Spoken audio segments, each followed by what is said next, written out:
faut que je m'habitue avec mon nouvel ami ici. Là, on n'a pas, vous n'avez pas ça, vous, mais il faut, vous savez, c'est ça. Il faut s'habituer à tout dans la vie. Alors bonjour, merci d'être là. Alors oui, on va parler pendant 50 minutes. Alors on va commencer à parler de notre livre, notre laïcité. Je vais expliquer la démarche et puis pourquoi j'ai écrit ce livre-là, qu'est-ce qui m'a inspiré à écrire ce livre. Après ça, je passerai la parole à Louis. Après ça, on va parler plus de laïcité. Bon, parce qu'on a encore besoin de parler de laïcité, n'est-ce pas?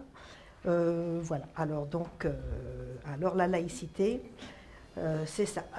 Je suppose que je vous apprends. En tout cas, est-ce qu'on a encore des choses à apprendre, hein? On a l'impression qu'on en parle depuis maintenant longtemps. On en débat depuis des années. On pourrait croire que le dialogue a enfin abouti, puisqu'on a maintenant une loi qui s'appelle la loi sur la laïcité de l'État. Pourtant, les attaques contre la loi sont de plus en plus démesurées les unes que les autres. Hein. Plus ça va et plus ils en inventent des termes. Les partisans de la laïcité sont diabolisés, moqués aussi. Je ne sais pas si vous avez suivi cette histoire avec la juge Nicole Duval-Essler, je pense que j'en viendrai plus tard là-dessus, qui entendait la demande de suspendre. Vous savez, là, il y a la demande pour faire invalider la loi, mais avant ça, on demande de la suspendre, enfin de suspendre certains articles de la loi, et donc il y a eu un jugement là-dessus en décembre dernier, et puis Nicole Duval-Essler, eh bien, en fait, ce qu'elle disait là, c'est que, enfin, elle mettait dans la balance le préjudice des professeurs avec le fait qu'on souffre d'allergie visuelle. Voilà. Voilà, donc la loi serait raciste, discriminatoire, sexiste. On a même dit que c'était du nettoyage ethnique. Mais c'est peut-être pas fini. Qui sait? Alors, comment expliquer un tel détournement du sens des mots? Hein? Pourtant, j'ai l'impression qu'on s'entend sur les termes. Il n'y a personne qui est venu dire les principes de la loi, c'est pas bien, l'égalité, tout ça. En tout cas, il n'y a personne qui met ça en cause. Hein? Mais maintenant, dès que ça s'applique, alors là, ça marche plus, ça devient raciste et tout ça. Donc la séparation de l'État et des religions, la neutralité religieuse de l'État, l'égalité de tous les citoyens et citoyennes, la liberté de conscience et la liberté de religion, c'est les principes qui ont été énoncés pour définir la laïcité de l'État dans la loi sur la laïcité de l'État qu'on appelle loi 21, qu'on ne devrait pas appeler loi 21, c'est le projet de loi qui était 21. Voilà. Mais ces principes n'ont pas soulevé l'ire des opposants à ce projet de loi. Même les plus farouches, j'ai l'impression, de ces détracteurs, semblaient s'accorder sur les mots, sur ces mots-là. Alors comment on peut expliquer cette déferlante d'attaques? Comment se fait-il qu'on puisse s'accorder sur les principes et être à ce point en désaccord sur les actions? Alors j'essayerai d'expliquer un peu plus loin. Là, je pose des questions. J'essayerai quand même d'apporter des réponses plus loin. Comment on a changé comme ça le sens des mots? Comment, par exemple, parler du voile islamique comme d'une liberté? Alors, c'est un peu difficile pour moi, en tout cas, je trouve ça assez spécial.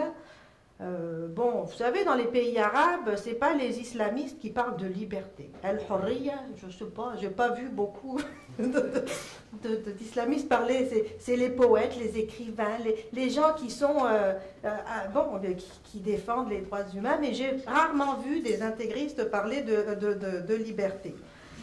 Pour le voile, je le raconte ici aussi. Dans mon école secondaire, je ne vais pas raconter tout ça là, mais en tout cas, il n'y en avait pas. Quand j'étais, vous savez, ça a commencé les femmes ont commencé à se voiler avec l'arrivée des frères musulmans, enfin, le discours des frères musulmans chez moi en Tunisie dans les années 83. Et puis quand j'étais au secondaire en 83, il y en avait quelques-unes de filles dans la classe, moi j'en avais une en deuxième année, et puis elle nous faisait peur. Hein, voilà. Moi je me rappelle qu'elle me disait que si on ne mettait pas le voile, on était pour être suspendu par les lèvres. Alors apparemment c'est par en tout cas, apparemment c'est pas la version classique, elle a inventé, elle a innové un petit peu. Mais bon, c'est l'impression que ça m'a donné. Alors jamais on m'a dit tu es libre de porter le voile, c'est ta liberté, c'est la façon de s'épanouir. Hein. Alors, c'était plutôt une obligation accompagnée d'une série d'interdictions. Bon, mais puis il n'y a pas que dans les pays arabes. Il ne faut pas penser qu'ici, les femmes qui, à part, alors il y a il y a celles qui font de la publicité, hein, mais il ne faut pas penser que ici, les femmes qui portent le voile sont libres. Par exemple, en septembre dernier, lorsque les médias nous apprenaient que il y a beaucoup d'enseignantes qui n'ont pas voulu retirer leur voile, mais il y en a quand même deux. Hein, on a entendu, les médias ont rapporté cette histoire, il y en a peut-être d'autres, hein, mais en tout cas, les journaux nous ont parlé de deux enseignantes qui avaient enlevé leur voile pour enseigner. Donc, qui avaient qui avaient accepté les conditions de l'emploi. Eh bien, le message de Adil Sharkawi, vous savez qui c'est, alors sur sa page Facebook, il a dit, alors c'est ça, il y avait le message suivant. Ah non, c'était pas deux étudiants, c'était 4 enseignants. Alors donc voilà ce qu'il disait: craignez Allah Azza wa Jalla et sachez que cette vie ici-bas ne dure qu'une heure et qu'elle n'est qu'un test, qu'un passage pour la vie éternelle. Bref, je vous raconte, j'arrête, c'est trop long et puis c'est trop plate là, mais c'était des menaces qu'il lançait à ces femmes-là. Hein. Alors que dire de plus de la pression exercée aussi sur les femmes ici au Québec? Disons que c'est pas facile, quand on est une femme voilée au Québec, de décider d'enlever son voile. C'est malheureux. Hein. Voilà. Alors peut-on vraiment croire que c'est une liberté? Hein? Quelle ironie que ce soit l'argument suprême pour contrer une éventuelle laïcité de l'État. Alors quand j'ai vu l'avalanche, en fait c'est ça qui m'a un peu inspiré.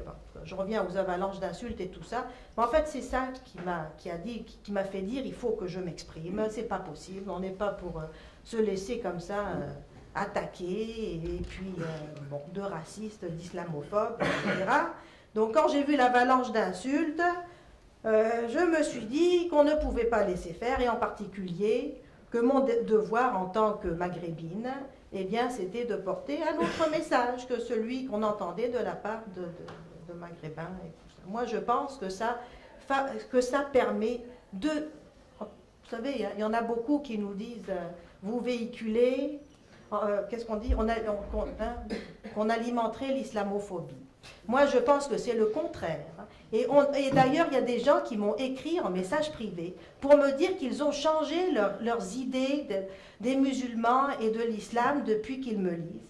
Alors ça me fait plaisir. Et je pense que c'est vrai alors, c'est pas nous qui alimentons l'islamophobie, c'est ceux qui alimentent la haine, enfin, et qui accentuent les tensions bon, voilà. Alors donc, c'est ça mon idée. Donc mon livre est né du désir de rendre aux mots leur sens, le sens qu'on veut leur donner, n'est-ce pas? La liberté, l'égalité, ben, c'est pas pour leur donner le sens d'intégrisme religieux. C'est quoi le mot d'Andrea? Endoctrinement. Hein. On ne veut pas aller dans le sens de l'endoctrinement, mais dans le sens de l'émancipation. En tant que société, il faut savoir quel sens on veut donner aux mots quand même. Bon, mais également, je voulais faire ressortir la laïcité comme évidence dans une société libre et démocratique.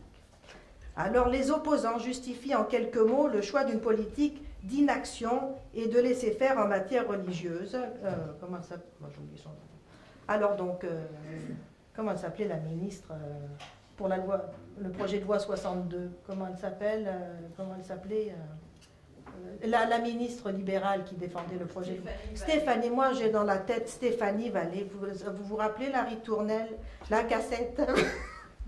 Alors, on avait beau apporter des arguments, mais eux autres, ils n'apportent pas des arguments, c'est toujours les mêmes phrases, mais c'est le choix des femmes, il faut respecter la liberté religieuse, c'est contre les chartes. Donc, des formules toutes simples. Bon, ça a l'air simple, donc les jeunes, ils embarquent là-dedans. Ils disent, c'est simple, je vais pouvoir l'expliquer comme ça. Ben, c'est simple, mais ça n'a pas de sens, hein. Et c'est même absurde. Bon, comment est-ce que permettre aux enseignants d'afficher leur religion de façon ostentatoire peut-il être un gage de respect de la liberté religieuse des citoyens? Les chartes, en particulier la charte québécoise, elle a été rédigée au moment où le Québec se libérait de l'emprise de l'Église catholique. Bon, et alors comment maintenant on veut lui faire dire le contraire de ce qu'elle disait? Bon, alors maintenant, elles sont utilisées non pas comme un véhicule d'émancipation, mais comme une fatalité qui nous condamnerait à accepter tous les débordements religieux. Donc dans ce livre, mon objectif n'est pas de faire un exposé académique, même si les exposés académiques, c'est bien aussi, mais de donner des arguments simples et puis d'afficher des thèmes positifs pour faire ressortir l'aspect rassembleur de la laïcité. Alors même si j'ai embarqué, parce que ça me tannait qu'on se fasse accuser de racisme, eh ben j'ai pas un thème racisme. Okay, j'utilise des mots positifs. Donc j'ai rassemblé mes chroniques dans des thèmes positifs. Je pense qu'on vit des attaques virulentes, mais il faut faire passer des messages positifs. Alors voilà, donc mes thèmes c'est diversité, inclusion, égalité, solidarité, liberté. Et puis on veut en parler de la façon dont on veut en parler. On veut en parler de la diversité, de l'inclusion, voilà, mais pas à la façon de Philippe Couillard. Donc j'ai rassemblé, voilà, j'ai décidé de rassembler mes textes dans un livre, et puis j'ai pensé à une collaboration avec Louis pour illustrer, pas pour illustrer, pour accompagner mes textes de tableaux qui illustrent qui illustre pour Louis. Le verbe fonctionne. Ouais, quand même. C'est des tableaux, c'est pas des illustrations, mais le verbe fonctionne. Donc c'est ça, qui illustre ce que Louis entend par diversité et tout ça. Alors je vais passer la parole à Louis et je reprendrai après. Merci Nadia.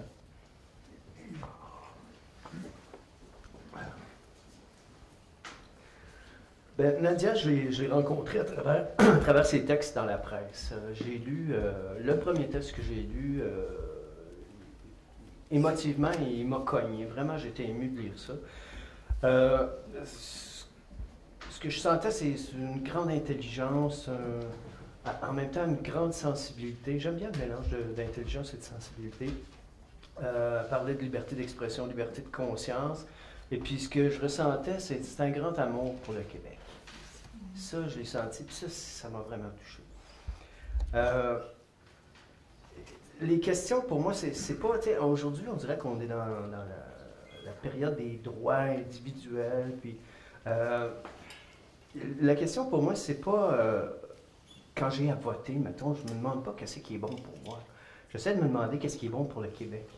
Et puis, je trouvais que Nadia, c'est là-dessus aussi qu'elle était. C'est de pas penser en termes individuels puis nos propres petits intérêts, mais de se demander vers quoi on veut que le Québec se dirige, tu sais.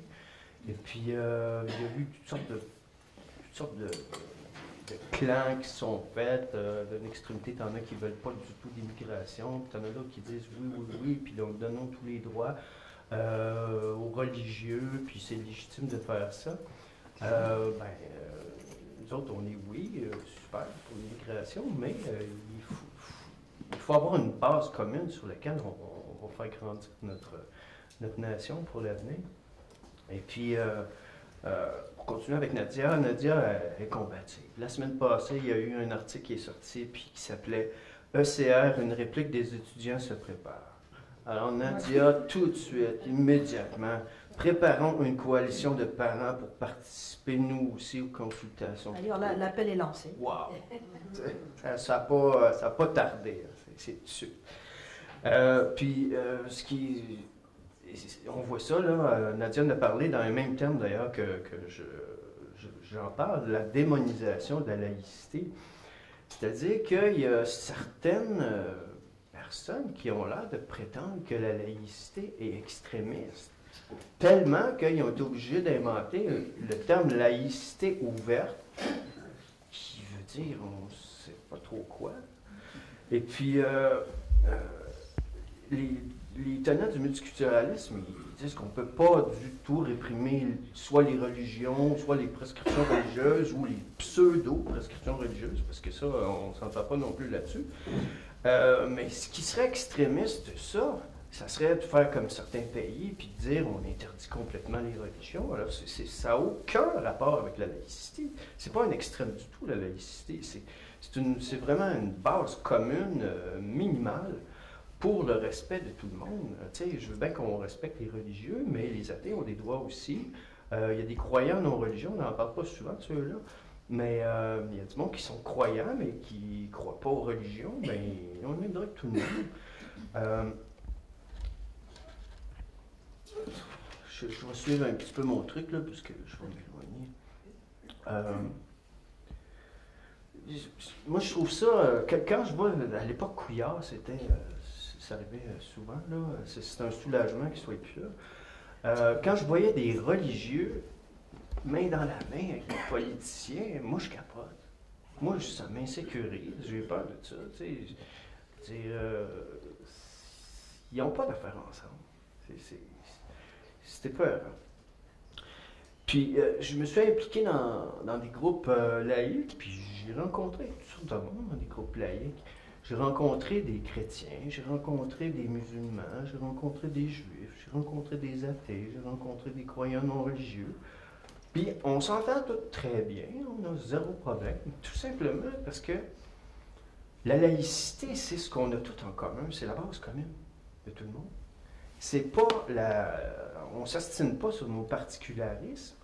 Au contraire, on est unis parce qu'on a en commun. Et puis, je vais faire un petit aparté sur, j'ai appelé ça, ce ne sera pas long, j'ai appelé ça le pouvoir de l'indignation. L'indignation, je trouve ça super bon, mais si ce n'est pas suivi d'action, c'est juste un poison personnel. Je regarde Nadia, c'est l'indignation, elle le dit dans le livre, là, quand il y en a qui ont commencé à traiter les Québécois de racistes parce qu'ils voulaient être laïcs, elle a pété les plombs, puis a commencé à s'impliquer sérieusement. Puis à ce niveau-là, c'est la même chose qui s'est passé pour moi avec Raïf Badawi, parce que, j'étais impliqué un petit peu, mais c'était un petit peu mou comparé à ce que c'est aujourd'hui. Et puis, merci à Jeff Fillion, qui a chié sur Raïf Badawi, puis je ne l'ai pas pris. Je ne l'ai pas pris, il a dit que Raïf Badawi aurait dû faire comme tout le monde dans son pays, puis s'écraser, puis se la fermer. Puis il a traité toutes sortes d'affaires, puis là, tu as ces émules qui ont embarqué là-dedans, puis qui disaient n'importe quoi. À ce moment-là, moi, l'indignation, ce que ça a fait, c'est que, écoute, j'étais enragé, j'étais vraiment enragé.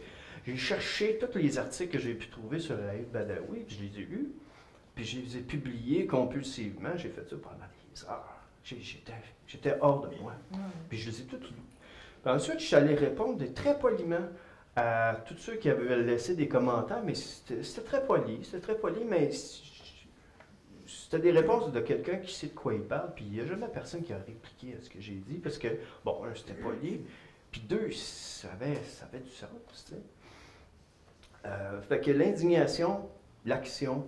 Il y a beaucoup de monde ici qui sont indignés et qui sont impliqués dans l'action. Moi, je trouve que c'est le meilleur moteur qu'il n'y a pas. Alors, ce qui est arrivé avec, Raïf Badawi, à partir de ce moment-là, j'ai fait des publications, je me suis impliqué. J'ai fait un portrait de Raïf Badawi que j'ai présenté dans le lancement du livre de NSA. Je me suis rapproché de la famille, on est devenus très, très proches. Et puis c'est devenu une grande amitié. Puis on s'aime énormément. Puis j'en suis très, très content. Je les adore. Juste pour parler brièvement des tableaux dans le livre. Ce qui est arrivé, la couverture, c'était pas prévu que ce soit ce tableau-là. C'est un tableau que j'ai fait il y a peut-être, je sais pas, 25 ans ou quelque chose comme ça. C'est un tableau que j'avais gardé dans ma collection personnelle. Et puis quand Nadia et son conjoint sont venus chez moi, ils voulaient l'acheter. Et puis, c'est à vous autres que j'ai décidé de le vendre, parce que j'avais eu des propositions avant, puis je voulais le garder. Ah. Et puis, Nadia, en tout cas, ils ont le tableau. Et puis, quand c'était le temps on a parlé des tableaux du livre. Quand c'était le temps de parler de la couverture, moi, j'avais pensé un concept avec les derniers tableaux, tu sais, parce que les tableaux anciens, moi, je ne pense plus. Et puis, Nadia est arrivée avec ça, hey, on devrait utiliser ce tableau-là. Puis c'était une évidence pour tout le monde. Il y a Karim Akouche qui est ici, là, qui est notre éditeur et grand ami. Et puis on était tous d'accord là-dessus, donc on a choisi la couverture pour cette raison-là. Et puis en ce qui concerne les tableaux, j'ai eu carte blanche pour faire les tableaux. Alors, il n'y a personne qui est intervenu dans mon processus. Et puis en fait, toutes les décisions qu'on a faites de production du livre, c'est tout très bien fait. On ne s'obstinait pas, on donnait notre opinion, puis dès qu'on avait donné notre opinion, on savait, on était capable de dire, bon, je trouve que ton idée est meilleure que la mienne. C'était super facile. Travailler avec des bons amis comme ça, c'était très, très agréable. Comme par exemple, Nadia, elle disait, c'est notre livre, alors on va écrire ton nom aussi ici en blanc. Bon, j'ai dit oui, c'est notre livre, c'est super le fun. Mais moi, je parle avec des images, puis ça va boucher mon tableau. J'ai mis un ici, fait que bon, Nadia, elle disait non, c'est notre livre, c'est nous autres. Puis on a parlé tous les trois, puis finalement, on était d'accord, c'était plus clean comme ça, puis je suis bien content qu'on ait pris la décision, ça n'a pas été compliqué. Puis en ce qui concerne les tableaux, ben, j'avais essayé d'autres options, puis ça ne me plaisait pas. Et puis finalement, j'ai décidé de continuer dans une voie où j'avais déjà un peu expérimenté. C'est-à-dire, j'avais fait le portrait de Raif dans ce genre-là. C'était le premier que j'avais fait. Je ne savais pas que j'en ferais d'autres. Je ne sais pas de faire des séries qui finissent plus. J'avais fait ce tableau-là. Et puis j'ai décidé de faire les autres tableaux comme ça, essentiellement parce que je voulais représenter des citoyens, des Québécois de diverses origines, mais j'en ai un peu marre de l'histoire des teintes de peau, là, puis tout ça, ça m'agace pas mal. Et puis, fait que j'ai décidé de peindre les gens de toutes sortes de couleurs. C'est des couleurs qu'on peut, on peut les voir comme l'expression personnelle de chaque individu. Ils n'ont pas toutes les mêmes couleurs, mais ils n'ont pas la couleur qu'on a l'habitude de leur voir. Autrement dit, là, je me suis donné toutes les libertés pour faire ça, sauf la vraie couleur de peau. Ça, je n'avais pas le droit de toucher à ça. T'sais. Mais on reconnaît quand même des personnes d'origine diverses. Puis tout simplement pour dire qu'il parle de race, puis des histoires de race. Il y en a juste une race, c'est une race humaine, puis géographiquement, c'est ça qui fait qu'on a des différences. Il faut arrêter de penser qu'on est 5 races extraterrestres, puis on s'est retrouvés ici, puis on n'avait pas d'affaires ensemble. C'est pas ça partout. On est en principe, on est tous parents, finalement, puisqu'on a tous les mêmes ancêtres. Alors voilà, j'ai terminé. Merci beaucoup.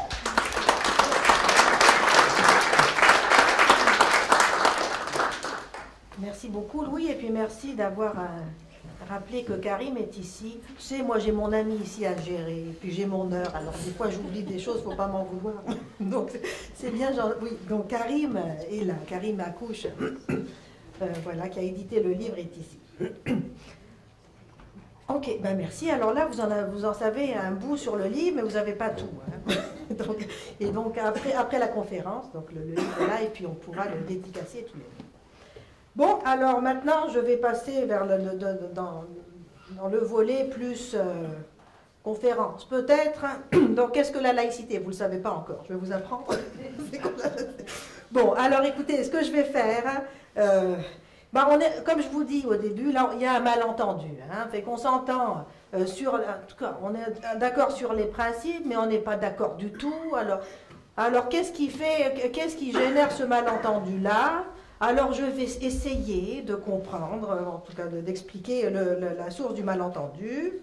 Après ça, je vais un peu parler de la loi 21, que je ne devrais pas appeler la loi 21, mais en tout cas rappeler ce qu'elle fait.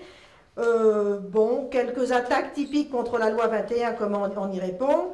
Et peut-être ensuite finir en parlant des recours en justice, parce qu'en fait, quand on parle d'avenir de la laïcité... On va prendre l'avenir à court terme et puis on va peut-être voir ce qui se passe en cours. Voilà. Alors, qu'est-ce que la laïcité? Je ne prétends pas vous apprendre ce que c'est que la laïcité, mais de toute façon, c'est toujours utile de se remettre les concepts en tête et tout ça, parce qu'on est attaqué. La laïcité, c'est discriminatoire, la laïcité, c'est sexiste, et la laïcité... Voilà, non. Alors donc, rappelons-nous ce que c'est pas ça. Okay. Donc, c'est pas une religion non plus. Bon, alors c'est quoi? C'est un mode d'organisation de la société fondé sur la séparation des religions avec l'État. Hein. Comme a dit Louis, c'est le meilleur moyen qu'on a trouvé pour assurer la paix dans des sociétés qui sont devenues de plus en plus diversifiées et plurireligieuses. Voilà, donc la laïcité garantit la liberté de religion, mais tout en empêchant que les religions et le pouvoir d'influencer sur les affaires de la nation. Alors, ce n'est pas parce qu'on n'a plus de pouvoir religieux qui contrôle les institutions d'enseignement et tout ça, et bien qu'on est sorti, en tout cas, c'est souvent c'est ce qu'on entend, oui, mais maintenant, on n'a plus, enfin, donc, on est sécularisé, enfin, il n'y a plus cette emprise de l'Église catholique, donc tout va bien, il n'y a pas de problème. Ben non, premièrement, tout le monde n'a pas atteint, bon, peut-être que pour les catholiques c'est plus facile, mais pas pour tout le monde. Et puis Guy Rocher a bien expliqué ça, j'ai bien aimé quand il a parlé de ça pendant la commission parlementaire sur le projet de loi 21.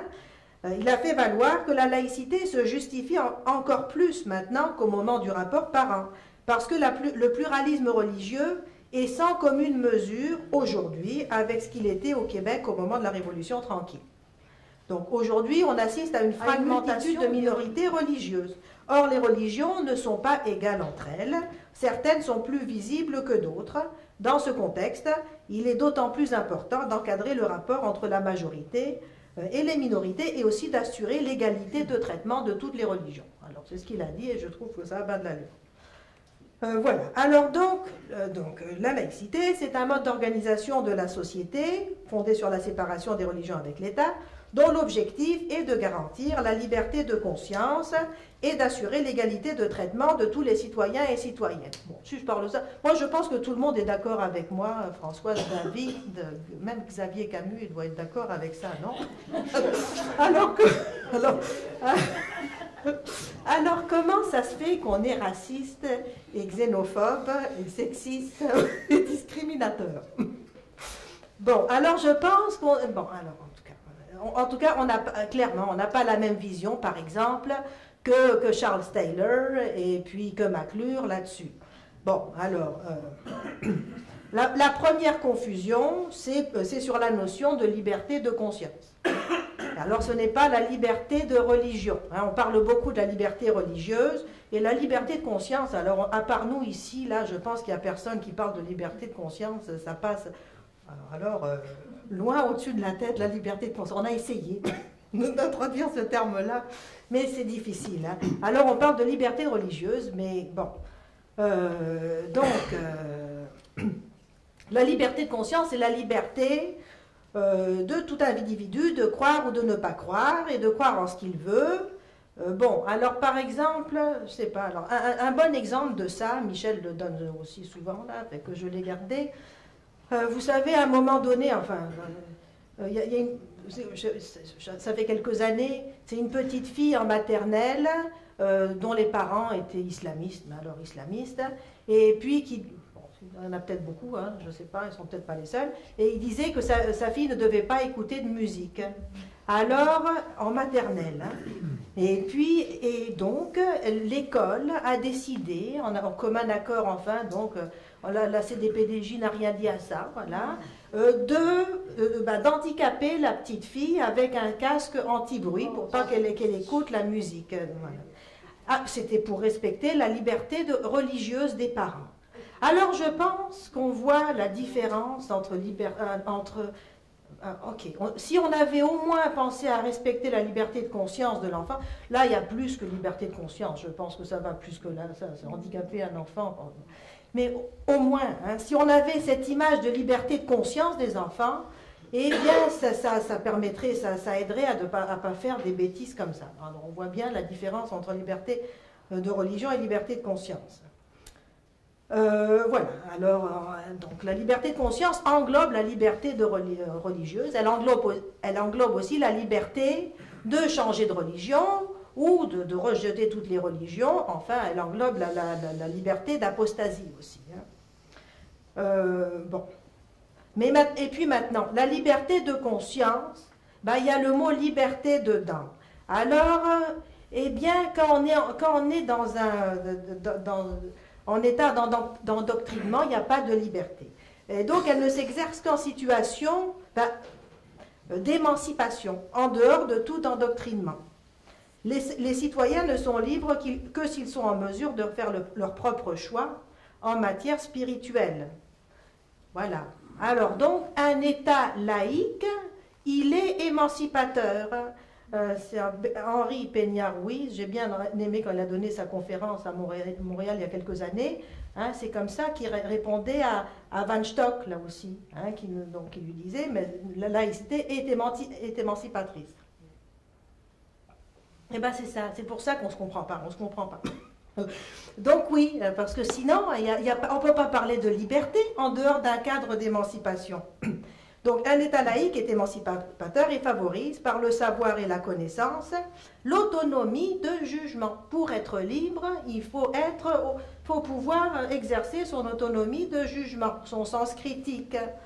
Et donc c'est la prémisse essentielle à la liberté de conscience. Alors pour moi, c'est ici que réside le plus grand désaccord avec les partisans d'une laïcité ouverte, en tout cas, dite ouverte. Ouverte à quoi on demande, en tout cas.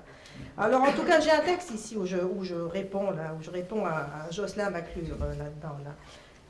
C'est ça. Jocelyn McClure, à un moment donné, il nous a lancé c'est bien, c'est fait. En tout cas, là, il nous a dit alors, là, les défenseurs, c'est quoi vos bases théoriques? C'est quoi vos.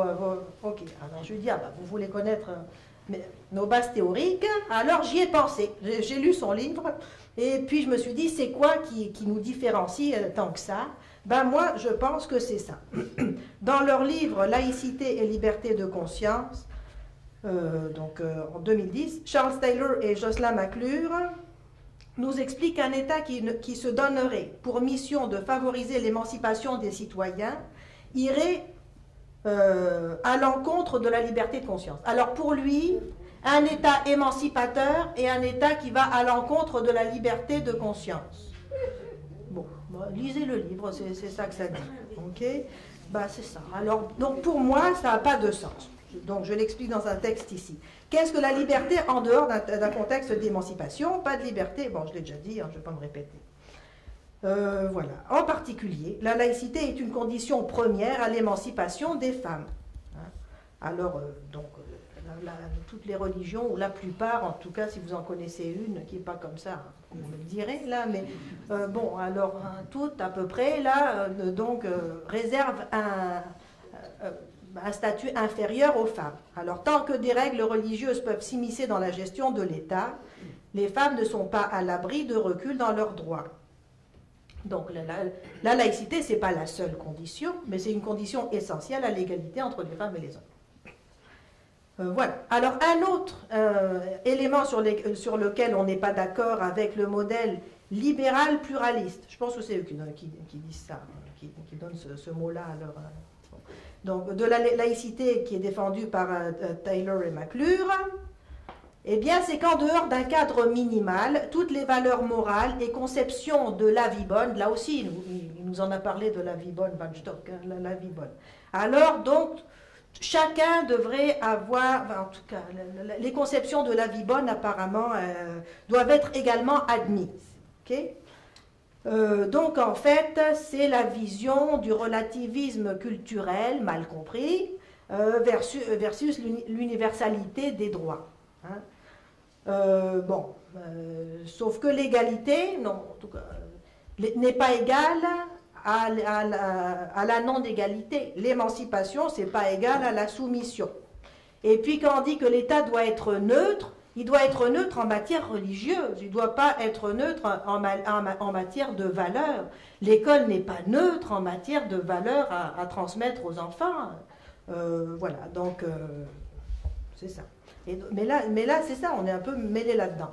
Il doit être neutre, mais oui, mais on doit faire la promotion de l'égalité et de la liberté et de l'autonomie de jugement. Voilà, et puis c'est faux de prétendre que tout se vaut. Le monde s'est doté d'une déclaration universelle des droits de l'homme. Et ça n'a pas été imposé par l'Occident au monde, c'est pas vrai. Donc les droits à l'égalité, les droits à la sécurité, à l'intégrité physique et mentale, les droits à l'éducation, ce sont des revendications des citoyens partout dans le monde.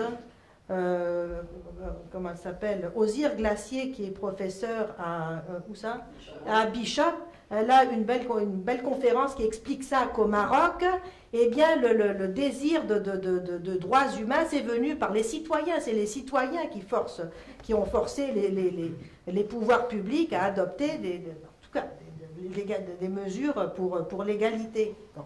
Donc, c'est pas vrai, c'est pas imposé par l'Occident, donc c'est pas comme ça. C'est pas l'homme blanc de 55 ans qui a imposé ça. Peut-être que c'est toi qui as imposé ça. Bon. Donc, ce discours empreint de relativisme culturel, ben, il n'est pas banal en fait. Il fragilise les acquis sociaux en matière d'égalité et a pour effet de créer des catégories de citoyens et surtout de femmes. Alors celles qui ont accès à l'égalité, puis les autres qui ont des valeurs autres, voilà, qui ont une autre idée de la vie bonne. Et le fondamentalisme religieux qui est bien implanté dans certaines communautés et encouragé par l'approche du multiculturalisme canadien, eh ben, exerce une pression importante sur ces communautés et ce sont souvent les femmes et les enfants qui en font les frais. Bon, alors donc, on a entendu des histoires de crimes d'honneur, de mariages forcés, de contrôle excessif de la part de familles. Ben, ça filtre dans les médias. Il y a l'histoire de la famille Chafia, mais il n'y a pas que ça. Hein, il y a d'autres histoires. Hein, bon. Donc, mais ça, c'est que la pointe de l'iceberg qui cache la réalité de la montée de l'intégrisme religieux. Et pas juste ailleurs, aussi au Québec et au Canada. D'ailleurs, j'ai un livre, un article, je vais avoir un chapitre là-dessus, un article là-dessus dans le prochain numéro de la revue Argument, dont je vous, voilà, en tout cas, Patrick Moreau qui est ici a bien voulu me le corriger. Et donc, bon, c'est vrai, on a l'impression qu'il n'y a pas grand-chose, mais quand on prend la peine d'y penser, vous allez voir, il y a plein de choses à dire sur la montée de l'intégrisme. Mon chapitre, il s'appelle « Femmes musulmanes et intégrisme islamiste » ou quelque chose comme ça. Hein, voilà. Alors, il y a de quoi dire, hein, quand même. Voilà. Je vous le dis.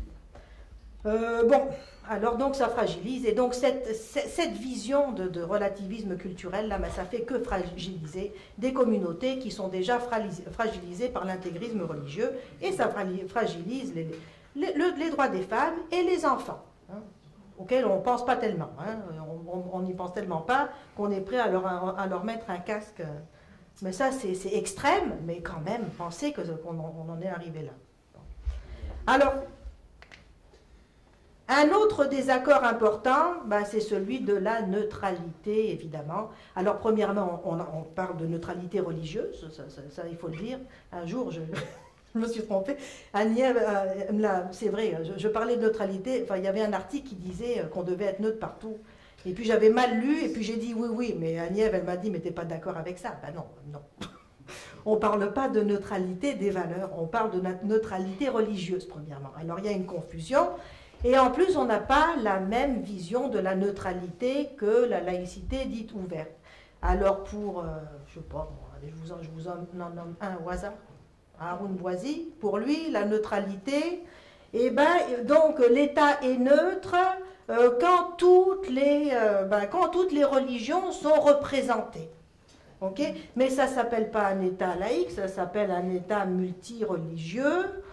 Bon, alors, et ça, on n'est pas sorti du bois avec cette vision-là, parce que, alors, pendant les conseils municipaux, alors il va falloir, donc on a le droit donc, de dire sa prière, et donc on va multiplier les prières pour combien de religions.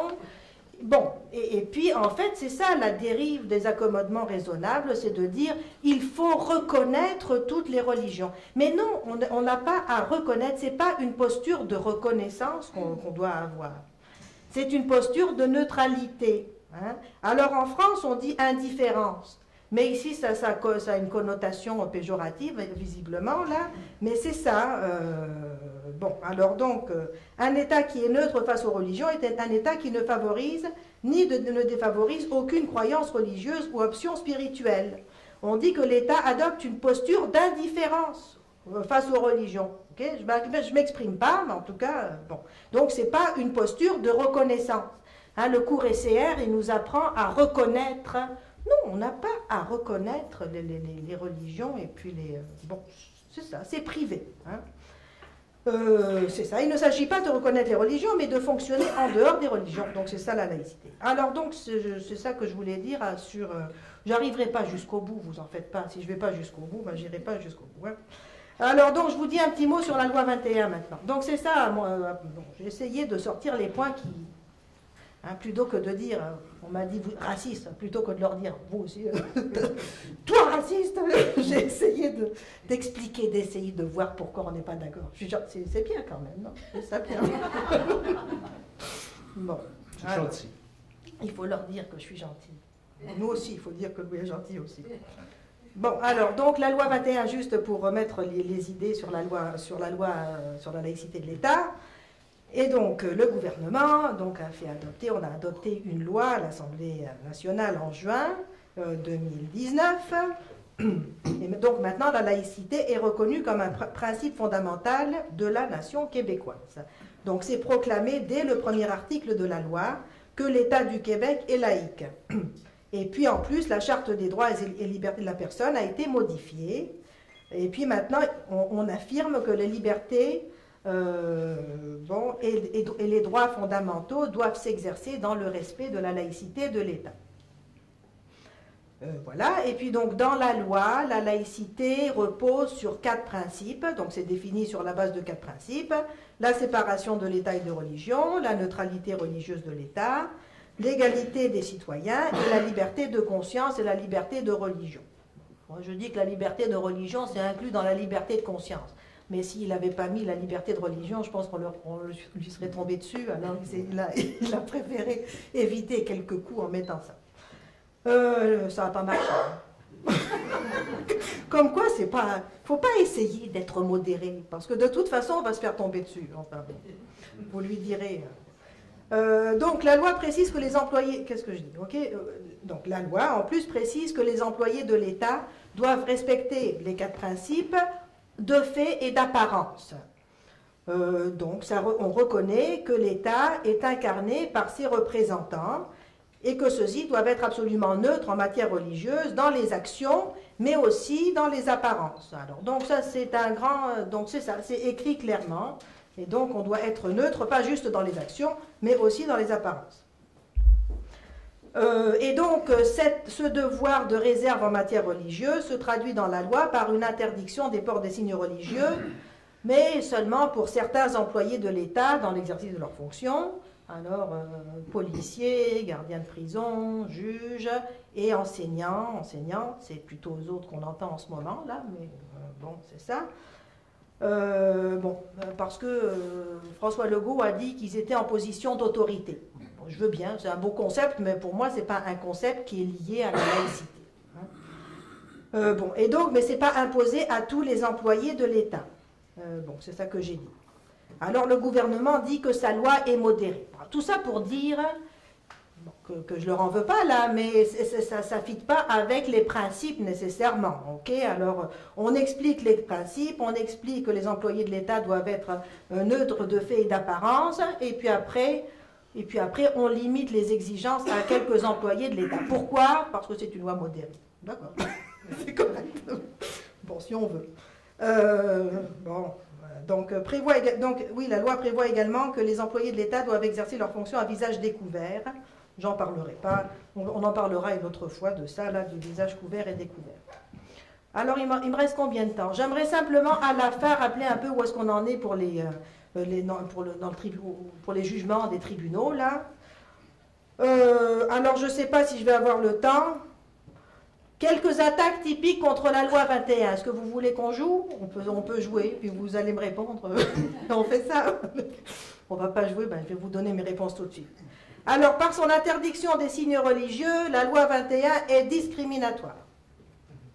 Alors, ma réponse à moi, c'est au contraire permettre le port des signes religieux aux représentants de l'État, qui est discriminatoire à l'égard des non-croyants ou de tout citoyen qui ne partage pas les mêmes convictions spirituelles.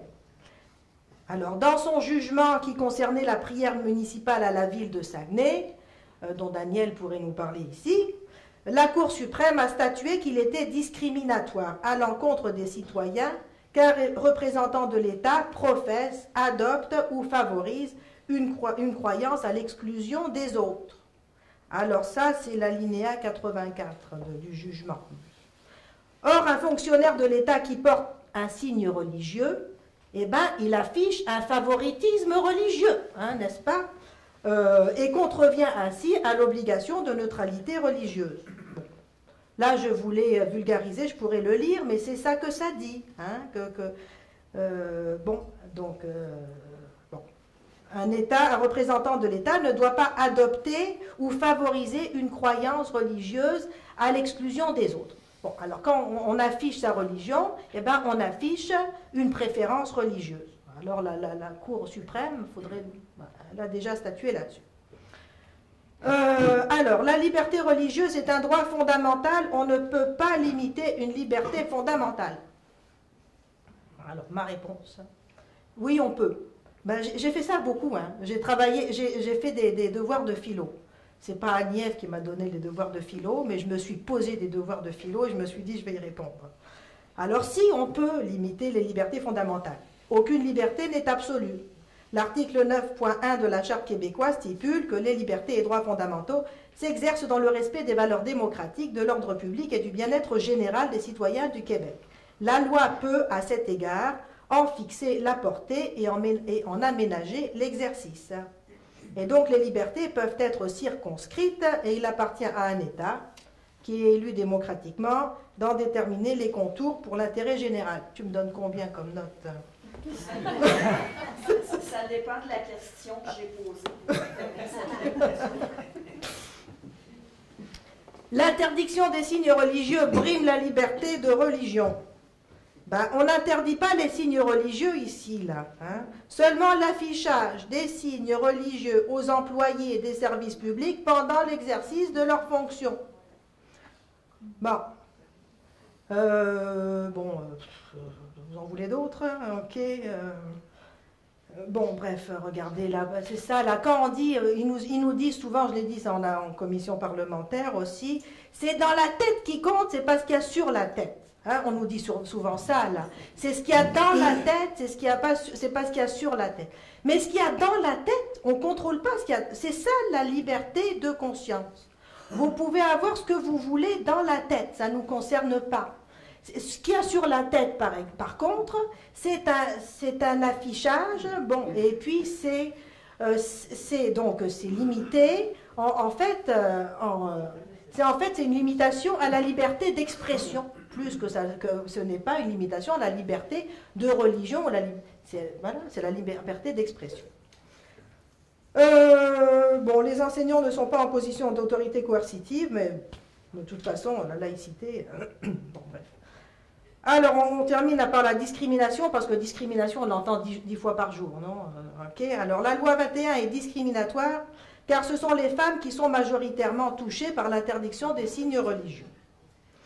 Alors, tout d'abord, il est faux d'affirmer que la loi s'applique principalement aux femmes. En effet, l'interdiction des signes religieux vise les enseignants, qui sont majoritairement des femmes, les enseignants aussi, mais également les policiers, juges, avocats, notaires, qui sont majoritairement des femmes, des hommes, pardon. Ainsi, l'interdiction touche également les hommes qui portent la kippa, le turban sikh, le col romain dans les fonctions visées. Par ailleurs, s'agissant du voile islamique, c'est une pratique qui relève d'une interprétation de l'islam qui impose à la femme seulement de se couvrir en présence d'hommes.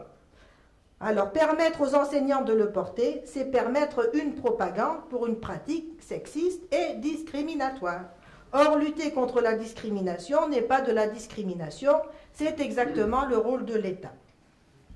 Voilà, donc tu me donneras ma note là-dessus, mes chers philosophes. Voilà, donc c'est ce que j'avais à dire. Maintenant, peut-être qu'on pourrait juste raconter ce qui se passe un peu dans vos tribunaux pour l'instant, et puis je vais vous laisser après ça poser vos questions.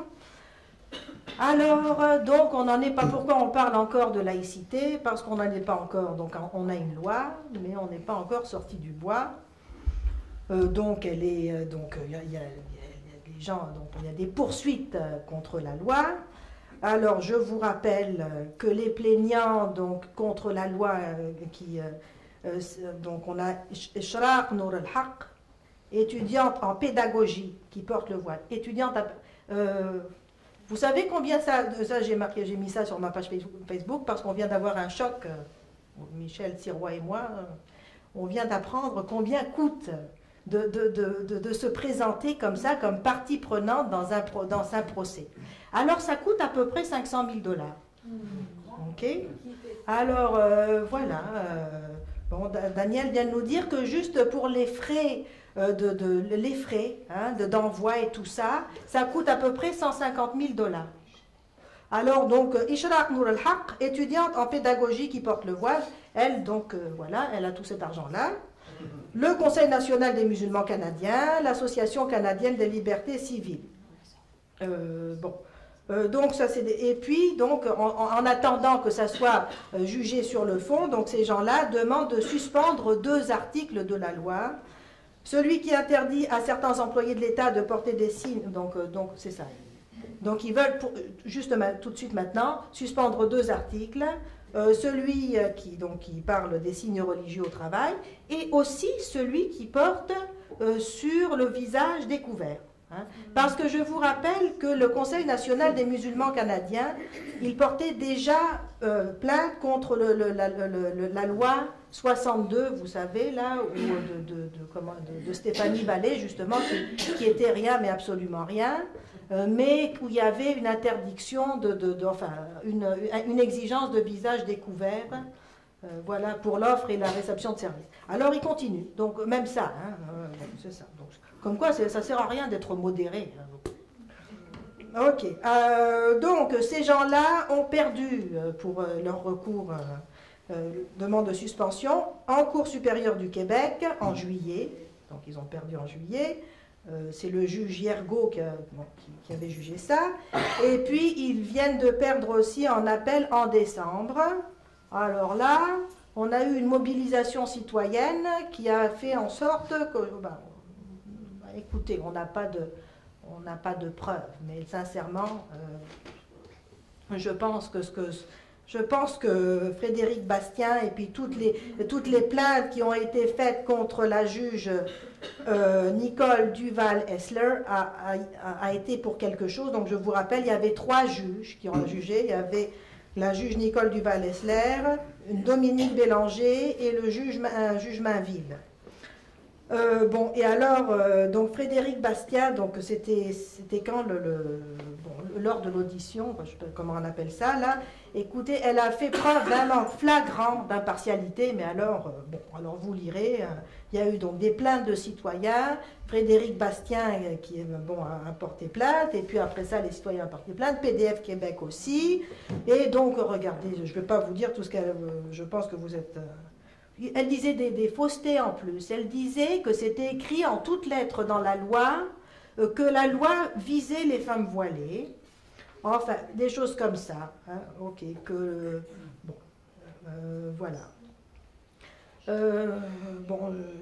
Et donc, tout ça, je pense, quand on voit le jugement, alors, Nicole Duval-Essler, elle est restée sur sa position, et donc elle a approuvé la demande de suspension, elle était pour, mais les 2 autres étaient contre. Dominique Bélanger, elle était contre, mais son jugement était, c'était pas fort, hein, c'était chancelant. Et le juge Mainville, par contre, a fait un jugement sur le fond, et ça vaut la peine de lire le jugement du juge Mainville, et il répond en particulier à certaines des attaques que j'ai données ici, que la loi serait discriminatoire contre les femmes. J'ai un passage ici qui explique, et là il le dit sur le fond, pas juste, il ne dit pas parce que... c'est bancal comme argument de compter le nombre d'hommes et de femmes. Écoutez, la loi contre le tabac, est-ce que ça touche plus les hommes que les femmes? Alors donc, est-ce que ça serait sexiste contre les hommes? Bon, bref. Mais le juge Mainville, il répond à ça. Hein. Il dit que c'est pas du tout... non, il n'est pas d'accord avec ça. Maintenant, qu'est-ce qui se passe là? Alors donc ils ont perdu, mais ils ont encore des sous. Alors ils ont encore des sous. Alors, donc, il porte maintenant en appel cette décision de non-suspension à la Cour suprême. Donc, on vient d'apprendre ça la semaine dernière, ou cette semaine-là, qu'il portait en appel la décision à la Cour suprême. Donc, il demande à la Cour suprême de se prononcer sur la suspension de la loi. Voilà. Alors, par ailleurs, il y a un jugement sur le fond qui s'en vient au mois de novembre. Il y en a d'autres. Hein, et alors, il y a le comité juridique de la coalition Inclusion Québec, English Montréal, la Fédération autonome de l'enseignement, la FAE. Ça, je l'ai en travers de la gorge. Et à titre d'intervenant, il y a l'Association des droits à Lord Reading, dont Frédéric Bastien parle aujourd'hui, allez voir. La World Sikh Organization of Canada, Amnesty International, qui vient se mêler de ça, la Commission canadienne des droits de la personne et le MLQ. Bravo, bravo. Voilà. Mais le 7 janvier, en fait, donc le 7 janvier, il y a une audience pour évaluer, enfin, pour juger sur l'intégration, l'acceptation du MLQ et puis d'un membre du MLQ qui est père de famille, okay, comme partie prenante au jugement. Et vous savez quoi? Tous les autres ont dit non. C'est pour ça qu'il y a eu un jugement là-dessus, parce qu'ils sont opposés. Donc, la fédération la FAE, Amnesty International, la FAE, s'oppose à ce que le mouvement laïque québécois et qu'un père de famille qui veut une école laïque pour ses enfants, eh bien, vienne s'exprimer à la Cour. Je trouve ça assez scandaleux. Voilà. Alors, écoutez. Donc, voilà. Alors, on est 15. Alors là, on a du travail. Mais on a les arguments. Mais maintenant, il faut qu'ils nous écoutent. Parce que, c'est sûr, tu crois qu'ils vont nous écouter? Donc, on a les arguments. Voilà. Alors, merci. Et puis, je